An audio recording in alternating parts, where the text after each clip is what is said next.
Demon Slayer just made a quiet correction that matters more than most fans caught. The Guardian originally reported firm 2027 and 2029 release windows for Infinity Castle, Part 2 and Part 3. Then the outlet went back and edited its own article to say no specific dates have actually been confirmed. That correction is the update worth breaking down.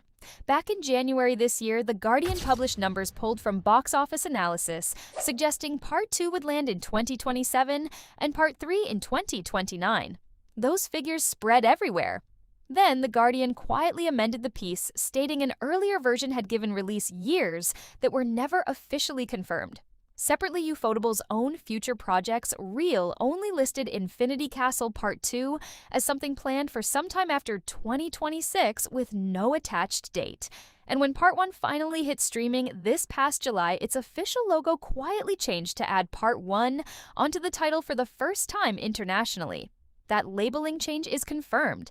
The exact release years are not. This distinction actually tells you something real about where production stands.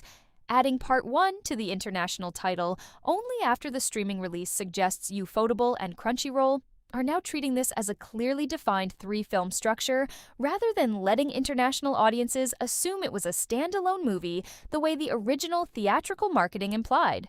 My interpretation is that the studio is being intentionally careful with dates because Part 1 alone took roughly 3.5 years to animate.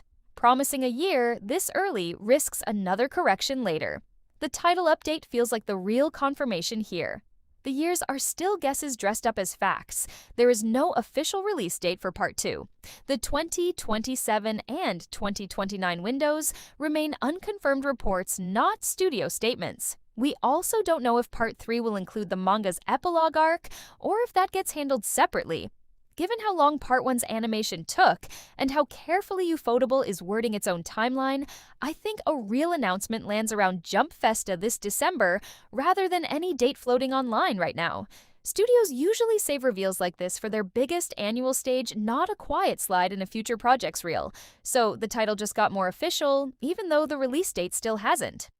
Do you think Ufotable is taking the right amount of time here, or does the wait risk losing momentum from Part 1's box office run?